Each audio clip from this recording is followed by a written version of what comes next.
All right, I will call this meeting to order. This is the regular meeting of the City Council of the City of Cottonwood, Arizona, to be held June 20th, 2017 at 6 p.m. Deputy Clerk, please take the roll. Councilmember Althouse. Here. Councilmember Norman. Here. Councilmember Pfeiffer. Here. Councilmember Allen. Here. Councilmember Henry. Here. Vice Mayor Howergy. Here. And Mayor Linsky. Here, thank you. Please stand up and join me in the pledge. I pledge allegiance to the flag of the United States of America and to the republic for which it stands, one nation, under God, indivisible, with liberty and justice for all. Thank you. All right, next item is brief summary of current events by Mayor, City Council, and/or City Manager. Anyone from Council have anything to report? Just a couple things. Sure. Last Friday, I attended a Verde Valley Leadership's Issue Day, which was very awesome. They did it on health, and it started at Verde Valley Medical Center. They had some great speakers, including the CEO at the hospital, and she was gave us a great deal of information. Then we went to the hot yoga business down Main Street. It about killed me, but I survived.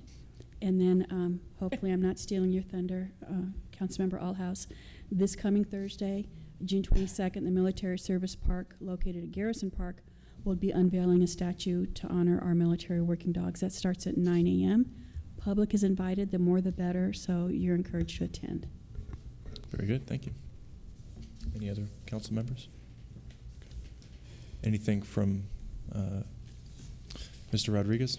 I've got just a couple of things, Mayor. The Verde Valley Military Service Park will be unveiling their Military Canine Memorial on Thursday, June the 22nd at 9 a.m. The fire department is working with their Safe Sitters program, ages 11 through 13, at the Cottonwood Fire Department on June the 22nd and 23rd. Boys and girls can receive instructions on handling emergencies when caring for children. Parks and Rec had their daddy-daughter date night held on June the 16th. They had a record attendance of 73 participants. Daughters get a chance to show their dads how special they are by treating them to some nice dinner, dancing, and some music. And also, Kirsten Lennon graduated from Project Central this last Friday. They hosted a dinner for all the graduates, and she's been working on several different type of leadership programs, so congratulations to her. Very good, thank you. Thank you, ma'am. All right, next up is presentations. We have two presentations tonight. I believe the presentation from the Parks and Rec chairman, he's maybe a little bit late, so just to let the council know, but first up is Kim McKinstry from the Regional Education Outreach. She is the Regional Education and Outreach Specialist from the Southwest Fair Housing Council, and will present information regarding general fair housing rules and new HUD updates. Welcome. Thank you. I hope I said your name correctly. So my name is actually Kai. It's K-A-I. I have a business card I'm going to pass around just, for fun. Sorry about that. Don't even worry about it. I have a couple of things. The orange sheet is just the topics we're going to cover briefly, and then my business card in case you have questions or need to be able to contact me. I'm going to keep this as short and brief as possible to keep your attention. All we're going to do is just the 7 protected classes of the Fair Housing Act, just briefly skim through these guys, and then a couple of updates from HUD that I want to provide. I do want to point out part of the reason that I'm here is to fulfill a requirement for the City of Cottonwood as well. So y'all are CDBG recipients, Community Development Block Grant recipients through the ADOH. And one of the requirements for the CDBG recipients is to provide some type of fair housing element in some type of publicly accessible event such as this. So this will fulfill your need for that as well. Okay, thank you. Absolutely. So a couple of things. First of all, again, my name is Kai McKinstry from Southwest Fair Housing Council. We are a housing provider. Can you pull that mic just a little bit closer? How's that? Okay, so we are a housing provider advocate and a housing consumer advocate. So we're neutral ground. We are federally and state funded. We're going to fly through these 7 protected classes pretty quickly here. We've got protected classes are essentially the groups of people who are protected against discrimination in the Fair Housing Act. We have individuals who are protected based on their race and ethnicity, which is literally either the color or pigmentation of their skin, or a category of identification based on physical characteristics, ancestry, historical affiliation, shared culture. So it's illegal or a violation of Fair Housing Act to discriminate against individuals based on their race or ethnicity. We have, again, color, sex and gender, which includes sexual harassment and now sexual orientation protections. National origin, which is literally where an individual was born or where their ancestors originated. Religion, any particular system of faith or worship. This includes individuals who are atheist or agnostic. Familial status, which is literally a family in possession of, not even in custody of, but in possession of a child under the age of 18. This does include pregnant women. And disability, which you may see in the Fair Housing Act referred to synonymously as handicap. So when we're talking about the Fair Housing Act, handicap and disabled is going to be the same thing. Okay, moving on to HUD updates. So as of February 2017, all of our federally funded and public properties are to go non-smoking within 18 months.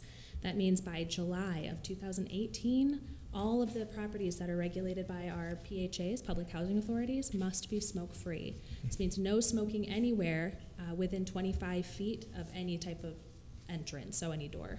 Okay? This is going to be fun. It's going to be tough. If you find yourself in contact with any of our PHAs or individuals who are telling you that your housing is going smoke-free and you're not sure what to tell them, you're more than welcome to refer them back to us. We can kind of help make that transition as smooth as possible. Let's see.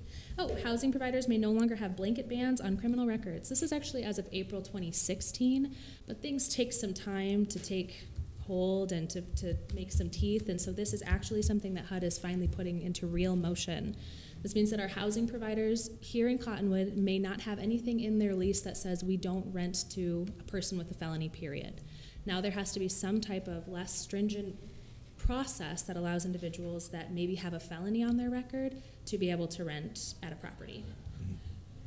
And then lastly, the Fair Housing Act officially provides protection based on sexual orientation and gender identity. Prior to the federal ruling in February, we were able to submit complaints to HUD, but they were going to be based on sexual orientation, or excuse me, sex discrimination. As of February, a federal judge in Colorado did rule that the Fair Housing Act explicitly protects individuals based on their sexual orientation and their gender identity. So this means now individuals are actually protected based on their sexual orientation or gender identity. So this is going to include protections for individuals that may also identify as transgender. Okay? That is a big one, so we do want to keep our eyes on that one. Okay. Any questions for me? Questions from council? No, that's great. Feeling pretty good? All right, good. Excellent. Again, I did give you my business card, so if you have any questions, please feel free to reach out to us. I do have one quick question, if you don't mind. How will you enforce the no smoking rule that's going to be in place?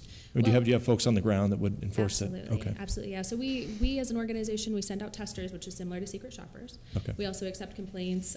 We have individuals reach out to Arizona Smoke-Free Living, and we can also send things directly to HUD. Okay. So there are a lot of boots on the ground, fortunately, to kind of enforce this protocol. Okay, very good. Okay. Thanks for your time. All right, thank you very much. Thank you. All right, we're going to wait then on Mr. Hulse, Chairman Hulse, to arrive before we have that presentation. So next up is call to the public. This portion of the agenda is set aside for the public to address the council regarding an item that is not listed on the agenda for discussion. However, the council cannot engage in discussion regarding any item that is not officially listed on the agenda for discussion and or action. Is there anybody from the public today that wishes to address the council? No? Okay. We'll move on to approval of minutes. Budget work session of April 24, 2017, a regular meeting of June 6, 2017. I'd just like to note that I gave Matt one additional correction to a name under the American Legion to the presenter's name. It was incorrect in the minutes, but I've already given it to Matt. Okay. All right. Then I will go ahead and move to approve the minutes as corrected. Second. All right. Mayor made the motion, Vice Mayor seconded. All in favor? Aye. Any opposed? Okay, minutes are approved. Moving on then to the consent agenda. We have, I believe, 10, how many items? 7 items under the consent agenda. Item 1, acquisition of control liquor license application for Old Town Red Rooster Cafe. 2, acquisition of control liquor license application submitted by Andrea D. Lufkovich, agent for Walgreens, located at 550 South Main Street. 3, application for extension of premises liquor license permit submitted by Tamara Morkin for That Brewing Company, located at 300 East Cherry Street, for an event scheduled for July 4, 2017. 4, acceptance of a navigation easement over the Vineyard subdivision located at the northeast corner of State Route 89A and Grosseto Ranch Road. 5, professional services agreement with Lombard and Associates, PLLC, for fiscal auditing services. 6, request for consent to collateral assignment of lessee's leasehold interest in Lot 122 of the replat of Cottonwood Air Park Tract 1, Parts B and C from Backus Family Investments, LLC to Country Bank.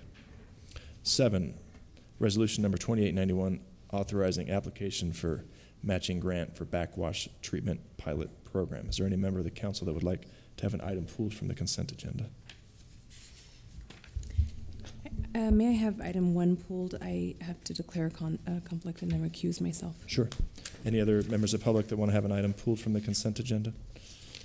Okay, then I would move to approve the consent agenda excluding item 1. Second. Okay. So Mayor made the motion, Councilmember Allen seconded. All in favor? Aye. Any opposed? Okay. So items 2 through 7 are approved, and we're going to go ahead and pull item 1. Do you want me to read the reso? Yeah, why don't you do that, Matt? Please, Deputy Clerk, read Resolution 2891. Resolution number 2891, a resolution of the mayor and city council of the city of Cottonwood, Yavapai County, Arizona, authorizing the city to commit to the financial and legal obligations associated with the receipt of an award under the United States Bureau of Reclamation's Water Smart program. Mr. Mayor. Thank you. All right. So again, pulling item 1, acquisition of controlled liquor license application for Old Town Red Rooster Cafe, LLC, Shane Smith and James Ariola, located at 901 North Main Street. Is that you, Mr. Horton, that would cover that item? Or would that be? The one that just got pulled? Yes, sir. I think the council could now take it in order, and for the record, just to clarify, Ms. Henry, I think, has declared a conflict. And so I will recuse myself. Thanks. Okay. And I'll make a motion to approve the acquisition of control liquor license application for Old Town Red Rooster Cafe, LLC, Shane Smith and James Ariola, located at 901 North Main Street. Second. Okay, Doesn't so matter. Councilmember Allen made the motion and Councilmember Norman seconded. All in favor? Aye. Any opposed? Okay, very good. Thanks. All right. Rolling right along here into new business, we have just one item. Ordinance number 624, amending section 406 of the city zoning ordinance concerning parking and loading requirements. First reading.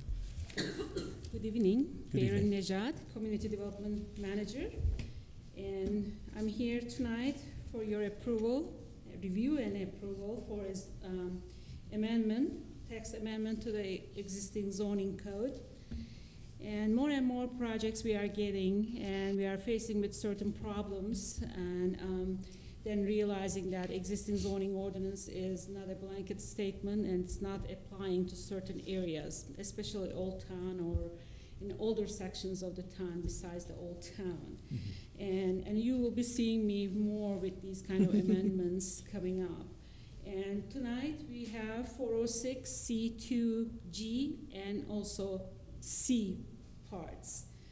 406 C2G is the access.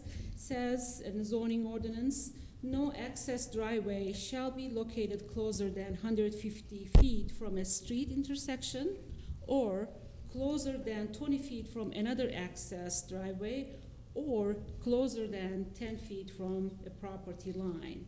And more we are seeing that 150 feet is really not attainable in certain areas. Just one example, currently we are working in the Circle K project, Mingus and Main Street.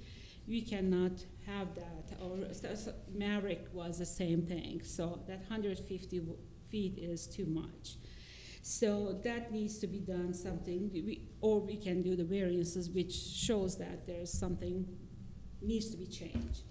So staff is recommending that when this situation happens, then the community development director and the city engineer from the traffic engineering point of view get together and then they make that decision. So that way we won't delay the process, but internally staff can make that decision if it is needed. Second portion is section 406 C2C. This is off-street parking spaces shall shall be situated in a manner which will not result in automobiles backing onto a public street. So again, we are seeing more and more that it is impossible, or there are places existing. Actually, we just got one project today. It's been there since 1952. They would like to do an update, but if they do total renovation, then grandfather rights are okay. But if they are doing it, taking it down and rebuilding it, then grandfather rights go away, and what happens? There is no space to put these parking spaces. So we are recommending in this one again, community development director and the city engineer look at the data and come up with the solution. And we put 4 stipulations to this one. The road is unlikely to be extended in the future. That most likely it's going to be dead end. 2 is 150 feet from the end of the street, and average daily trip, ADT, should be less than 1,000. 3rd stipulation is the back out parking would not create any safety hazards such as sight distance issues, etc. This is going to be determined by the city engineer also.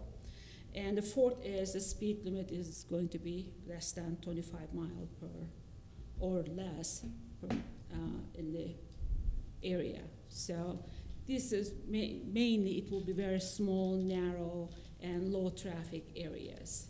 So this is the 2 items I'm before you, and I'm open to any questions. Are there any questions from council, please? I do have a question, and I wasn't seeing it here, so maybe I'm missing it. But is there a possibility of making it a mandatory right turn out of those driveways when they're less than 150 feet from an intersection, so we don't get people trying to make a left turn? Again, this is traffic engineering. Let's see the study. Let's case by case. Mm-hmm. Let's check that site. Let's see the traffic impact analysis study if there is one. If not, let city engineer decide on that. Okay. So that's why we didn't want one director, make a decision. It should be Leave it flexible. Collective department's decision. I'm okay with that. What is the mechanism for a developer to appeal the decision? Well, normally any decision appeal goes to Board of Adjustments. So since I came here, we never had one Board of Adjustments because we don't have enough members. Mm-hmm. By the way, we need people for that board. And since we don't have a board right now, that comes to City Council. I see. Okay. I was under the impression that board was as an as-needed board. I thought we talked about this. As needed, mm-hmm. And it convenes when it's needed. I think so. When they have enough members. Right. Yeah, but we don't even have enough member to have a. How many members do we need? I think it's a 5-member board, I think, but I'm not positive. The Board of Adjustment? Yeah. You could make it. I think it has to be a minimum of 5. Do you know what it currently is, though? The council, I designated itself as the Board of Adjustment. Okay. So there aren't opening. If that's where right, it's a contradiction. I'm sorry, it's not a vacant board. It doesn't. The council is the Board of Adjustment, so there is no body called the Board of Adjustment. We'd have to reconstitute it. That's what I was saying. Okay. So it's not that we have openings and we don't have enough people on the board. It's that we are the board. Okay. So because I see that sometimes it gets advertised in the newspaper that there's openings, and there really is not a board. I'm confused about that, too, because I thought maybe that's where I'm confused. There used to be a Board of Adjustments, but that was... Yes. Okay. And I think the city was having a hard time keeping it populated. Right. Are we still advertising to fill those? I saw it not that long ago. We did. Yeah. We do. Many people. Okay. Yeah. So we're clear, we are still the sitting Board of Adjustment. So we're not There's going a to, case. if there is a case. So are we then moving forward to have a separate Board of Adjustment? I think this council is confused and doesn't know. I think Mr. Horton has told us we are, but it gets advertised that there are openings and there is a board, and so somebody is confused. So we're the default appeals officer. I remember some years ago, and maybe I'm not remembering this right, but I remember some years ago the council actually took a decision, made an affirmative decision to serve as the city's Board of Adjustment. Let's research that and get an answer on that. And let's be clear on it. We are the board or we're not, and we have openings, and then I think we need to be very clear on it. I remember, and we can probably easily research that. I remember discussion from our earlier meeting this year, because I was the last sitting chair of that board, and I don't think we had renewed We didn't have any or have members. any members since that time, when I termed out in, I think, 2014. I Must be think. 13 because I came in 13 Okay. and we never had a meeting. Yeah. Even Well- though we don't have any case, normally if there's a board, you should get together at least once a year. We never had that because members were not there. And I think that's why the council decided to no longer have the board and to serve as the board, because there weren't that many cases to keep people active and interested in volunteering for a board that never meets. In the past, when I was mayor, the council automatically served as the Board of Adjustment. I don't remember when the council decided to have a separate board, but during the time that I was sitting in the mayor's seat, we were always the Board of Adjustment. So, Okay. Well, we'll look into that and get back to council. I'll just add, the statute requiring a Board of Adjustment says it'll be between 5 and 7 people. The council can designate a hearing officer to hear the matters, and it can serve as Okay. the Board of Adjustment. All right. But yeah, we'll have to do the research to see what legal action the council took. Okay. And then that'll be brought back to us, Mayor? Yeah, we can probably revisit all of that during the fall, I think, when we look at all of our boards and commissions. But yeah, we'll get an answer on that. Yeah, I hate to see us advertising for openings if we don't I have it. completely understand. I wasn't aware that was going out, but yeah. All right, so getting back to the ordinance here. so apparently nobody's taking us up on it, so I don't think we have to worry about it. Yeah. Without these, or at least the suggested revision to G, isn't there still a mechanism for an appeal without going to the board? Is that through the variance Variance. mechanism? That's the only, anything Okay. against, anything it's not in the code, it goes to variance, and variance has to come to Board of Adjustments. So you're essentially trying to streamline the process? Exactly. Okay. And I'll just remind council that there are a couple options here. There's having very exacting technical standards in the code. There's allowing the council, like with the Pima Street matter, and that's the one that brought this second change to us. The council can have the process go through the council, but what we experienced on Pima Street causes some delay, and maybe unnecessary delay if you want to vest staff with the ability to make a discretionary decision under certain conditions, like has been drafted. And then the other option for a variance, that won't always apply, because a variance is a very narrow remedy that can only be granted in cases of actual hardship and what would be a discriminatory application of a otherwise applicable rule.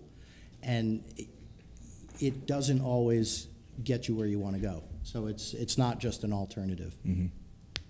No, this makes a lot of sense. My only thing was I wanted to make sure there was some sort of relief valve for the applicant if they wanted to appeal the decision made by the director. But I think it makes a lot of sense to give that authority to the director, because it would streamline the process, and that's important. Yeah. Okay. Well, this is just a first reading, so there's no action taken tonight. But are there any other questions or suggestions from council? No? Okay. Mm-hmm. Very good. Thank you. Thank you. Well, Mr. Hulse has not appeared yet. I think he had a. I'm sorry? First reading. Oh, okay. I'm sorry. I'm so anxious to get this meeting done in a half an hour, which would be a record, I think. And then I'm about to blow it here by making all these mistakes. But would you please read ordinance number 624, Deputy Clerk? Ordinance number 624, an ordinance of the mayor and city council of the city of Cottonwood, Yavapai County, Arizona, amending section 406.C.2, parking loading requirements, design and location of parking spaces of the city's zoning ordinance by repealing and replacing sections 406C 406C and 406C 2G. Mr. Mayor. Very good, thanks. Claims and adjustments. I move to pay the claims and adjustments. Second. Okay, Councilmember Allen made the motion, Pfeiffer seconded. All in favor? Aye. Any opposed? Okay, we pay the claims. Next item is adjournment. Move to adjourn. Second. Pfeiffer made the motion, Mayor seconded. All in favor? Aye. Any opposed? Half an hour. Record, Tim, Mayor, that's the record.